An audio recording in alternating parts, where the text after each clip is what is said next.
El ajedrez viviente de Xavia es un evento que nace en 1996 por el primer centenario de las fiestas en honor a la Mare de Déu de Loreto. Se juntan la comisión de fiestas y el club de ajedrez y deciden hacer un acto muy especial.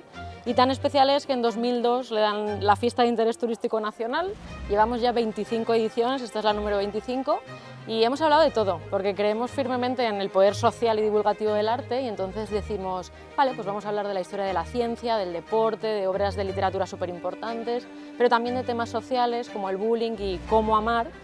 Y en el 25 aniversario decimos, vale, necesitamos un tema que sea tremendamente importante para nosotros. Nosotros venimos de un barrio de pescadores y dijimos, bueno, pues el mar, ¿no? Que al final es nuestra casa.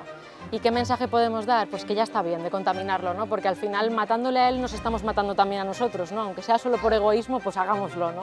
Y de ahí nace Amar, ¿no? Con un equipo voluntario bastante grande, una historia muy profunda y muy de verdad y trabajando también con elementos reciclados en el vestuario, en el atrecho y trabajándolo todo con mucho mimo y con mucho cariño.